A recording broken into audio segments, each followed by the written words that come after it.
4 PM news network में दोस्तों आपका स्वागत है। मैं हूं आपके साथ राशिद ज़हीर।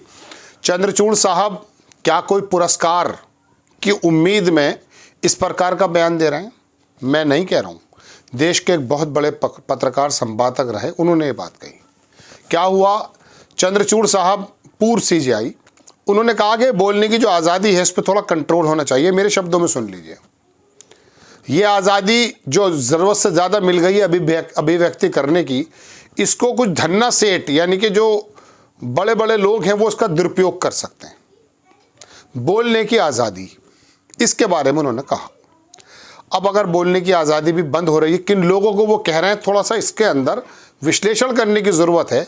और आखिरकार रिटायरमेंट के बाद भी उनके मन में कौन सी अभिलाषा है जिसकी वजह से वो इस प्रकार के बयान दे रहे हैं।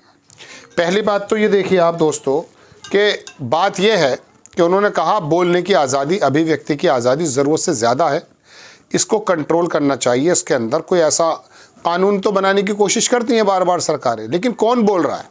देखिए, देश के अंदर जो शोर है वो मेन स्ट्रीम मीडिया का है और धन्ना सेठों का है। उसको चलाने वाले धन्ना सेठ हैं जो भारतीय जनता पार्टी के आगे नतमस्तक हैं। बल्कि अडानी साहब खुद खरीदे हुए हैं चैनल, अंबानी साहब खुद खरीदे हुए हैं चैनल। यहाँ पर कोई आमदनी का बहुत बड़ा स्कोप नहीं है, लेकिन ज़बानें इन लोगों ने ख़रीद ली हैं। 2014 में जब प्रधानमंत्री जी पहली बार प्राइम मिनिस्टर बने तो उसके 2-4 महीने बाद ही चैनल 18 अंबानी ने ख़रीद दिया था। उसके बाद फिर वो जी न्यूज़ वाले को राज्यसभा भेज दिया गया है। फिर इनाडू TV बोल रहा था फालतू, थोड़े दिन बाद उसको भी ख़रीद लिया गया। तो ये तमाम चीज़ें बिक चुकी हैं, मतलब प्राइवेट लोगों ने ख़रीद ली हैं या ऐसे लोगों ने ख़रीद लिए हैं जो सत्ता के करीब माने जाते हैं। तो जाहिर सी बात है वो तो जो मेन स्ट्रीम मीडिया की बड़ी आवाज़ है वो तो कंट्रोल में है। लेकिन अब कौन सी आवाज़ों के बारे में CJI कह रहे हैं, वो बचती है आपकी और मेरी आवाज़। या तो नेता बोल रहे होंगे, या आंदोलन चलाने वाले बोल रहे होंगे, या फिर सोशल मीडिया पर कुछ यूट्यूबर्स अपनी अपनी बात कहते हैं, जहाँ थोड़ी अभिव्यक्ति की आज़ादी है, इसमें कोई दो राय नहीं है। हालांकि इसको कंट्रोल करने के लिए, इसको रेगुलेट करने के नाम पर इसका गला घोटने के लिए कई बार ऐसा हुआ है कि कुछ बिल लाए गए हैं, कुछ प्रोग्राम बनाए गए हैं, लेकिन वो अभी तक ठंडे बस्ते में नहीं, मतलब वो चल नहीं पा रहा है। और फिर तीसरी बार तो मोदी जी थोड़े कमज़ोर हो गए हैं लोकसभा में बहुमत के एतबार से। भारतीय जनता पार्टी अकेले अपने दम पर नहीं आई है, वरना अब तक ये हमारे चैनल वगैरह सब बंद हो चुके होते हैं, ऐसा लोगों का भी कहना है। तो इसका मतलब ये CJI जो हैं चंद्रचूड़ साहब, वो ऐसे लोगों की बोलने की आज़ादी की बात कर रहे हैं। चूँकि अगर वो कह रहे हैं ना कि धन्ना सेठ या उनको कंट्रोल किया जा सकता है, तो वो तो कंट्रोल है मेन स्ट्रीम मीडिया की, यही आवाज़ें बचती हैं।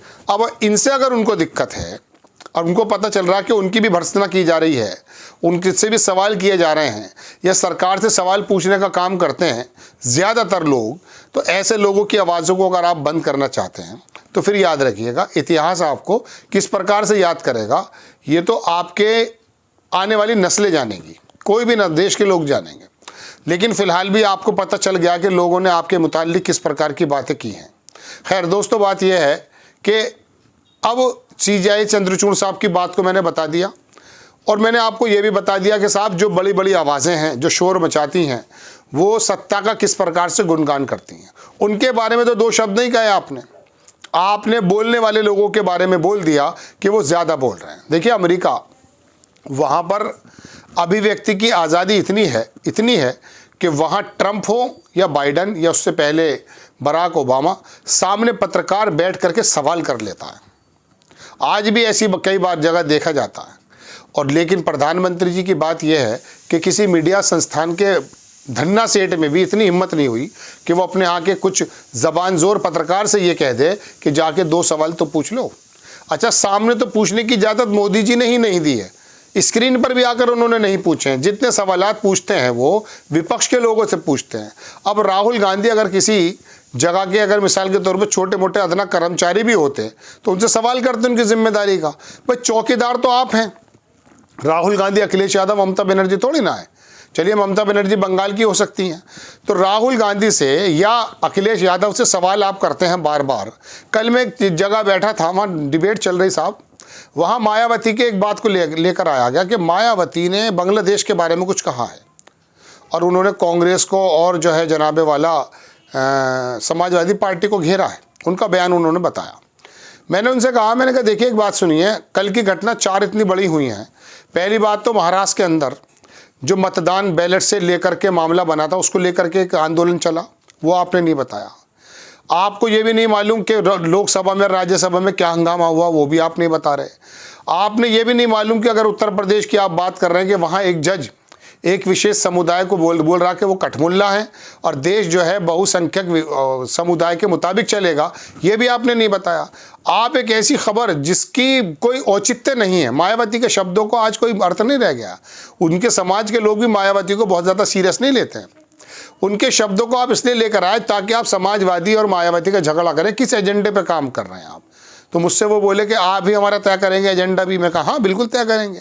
जब आप हमसे बातचीत कर रहे हैं तो आपका एजेंडा कि ये जो होता है छोटी छोटी, मतलब वो खबरें लाना जो विपक्ष के अंदर कन्फ्लिक्ट पैदा कर दे, और भारतीय जनता पार्टी में आरएसएस और बीजेपी में कोई भी कन्फ्लिक्ट हो उसके बारे में इनको बोलते हुए बुखार चढ़ जाता है।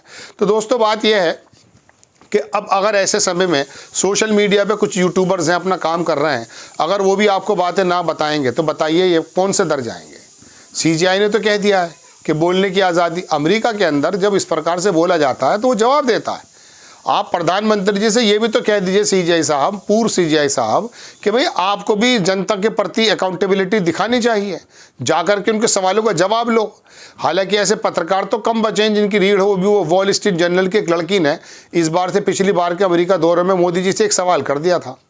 मालूम है क्या हुआ था उसके बारे में? वो एक्चुअली मुस्लिम लड़की थी, उसका बैकग्राउंड निकाल दिया यहाँ कर जितने भी ये लोग दरोगा है ना, ट्रोल मीडिया के, ट्रोल आर्मी के, अरे ये तो पाकिस्तान की है, इसकी तो माँ पाकिस्तान की थी, उसके तो बाप रवांडा का था। अरे बाप रे बाप। अरे वॉल स्ट्रीट जर्नल की रिपोर्टर थी भाई। सवाल का जवाब मोदी जी ने दिया भी था, लेकिन उस सवाल से होश उड़ गए थे पूरे इन चाटुकारों के। मतलब पत्रकार ने, अगर तुम्हारी तो अंदर हिम्मत नहीं है, लेकिन अगर विदेश में एक सवाल कर दिया किसी वॉल स्ट्रीट जर्नल की पत्रकार ने, तो पसीना इनको आ रहा था कि महामहिम से सवाल कैसे कर दिया। और कुछ इंटरव्यूज अगर मोदी जी के हुए हैं तो वो किस प्रकार से प्री प्लान्ड है ये तो आप जानते ही हैं। आपको मालूम ही है कैसे आम खाते हैं, आपके अंदर फकीरी नजर आती है।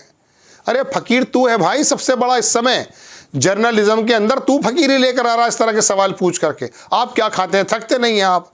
रूबी का लियाकत बेशरम होकर के दोबारा से फिर वही सवाल करती है। कहने का मतलब दोस्तों ये है कि इनके अंदर हिम्मत नहीं है, कोई पूछता नहीं है, और कोई पूछता है तो सीजीआई साहब कह रहे हैं कि कंट्रोल होना चाहिए। अब कंट्रोल, आप ये कहो ना कि मेन स्ट्रीम मीडिया के अंदर जो दंगा भड़काने का काम एंकर कर रहा है उस पर कंट्रोल होना चाहिए। आप अभिव्यक्ति की आज़ादी को बोलने के बारे में बराबर ये कह रहे हैं कि साहब किस प्रकार से जो है बोलने की आज़ादी पे प्रहार होना चाहिए। तो दोस्तों बात यह है कि ये तमाम चीज़ें आपके सामने जा रही हैं। अब एक साहब ये कह रहे थे, जो मैं बात बताना चाहता था, कि शायद सीजीआई कुछ चाहते हैं पुरस्कार। डॉक्टर मुकेश हैं, वो अपने एक बयान में कह रहे थे, पत्रकार हैं बड़े, कि साहब सीजीआई को पुरस्कार चाहते हैं। उन्होंने कहा अब कुछ दे दिया जाए, चूँकि पिछले जजेस के रिकॉर्ड ऐसे ही हैं, पहले सरकार के पक्ष में काम किए और बड़े बड़े मलाईदार गवर्नर या राज्यसभा या किसी विभागों के चेयरमैन वो बन गए हैं। तो उनका कहना यह क्या कि पुरस्कार की अभिलाषा है, ऐसा है क्या? आपको खबर कैसी लगी अपनी राय कमेंट्स बॉक्स में ज़रूर दीजिए। चैनल को सब्सक्राइब कीजिए, शेयर कीजिए। नेक्स्ट टाइम मैं किसी खबर के साथ हाजिर होता हूँ। जय हिंद।